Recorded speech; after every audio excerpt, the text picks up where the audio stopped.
দাদা আছেন? হ্যাঁ বলুন। এই আমার একটা ফর্ম আছে, ওটা ফিল আপ করে নেবো আপনার কাছে। আচ্ছা ঠিক আছে, বসুন। কিছুক্ষণ সময় লাগবে, আমি কাজ করছি, আমি করে দিচ্ছি। ইনি হলেন অশিক্ষিত। ঠিক আছে। কিন্তু ভাই, একটা ফর্ম ফিল আপ করা নিয়ে 200 টাকা লাগবে। না না, কোনো সমস্যা নেই, টাকা দিয়ে দেবো।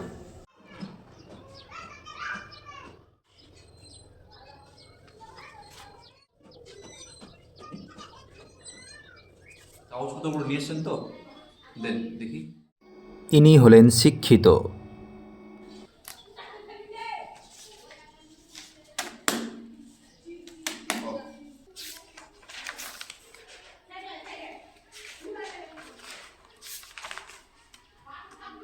আধার কার্ড, প্যান কার্ড এবং ঠিক আছে।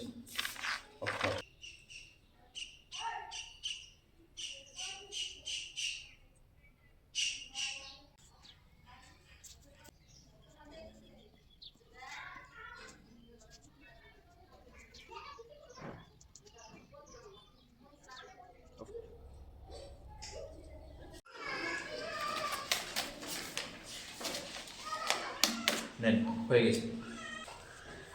ঠিক আছে, ক্যাশ দিলেন না, অনলাইন করে দেন, ঠিক আছে?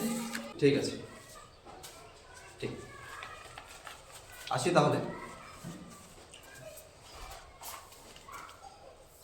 দর্শক শ্রোতা, এই লোকটি যদি শিক্ষিত হতো তাহলে সে টাকা দিয়ে ফর্মটি ফিল আপ করে নিত না, সে নিজেই ফিল আপ করে নিতে পারত।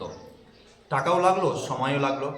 এই জন্যে বলছি, পরিশ্রম করে, সময় দিয়ে, ধৈর্য ধরে নিজের ছেলে মেয়েকে শিক্ষা অর্জন করা, যাতে অন্য লোকের কাছে গিয়ে টাকা দিয়ে সময় বের করে কোনো কাজ করাতে না হয়। আসসালামু আলাইকুম।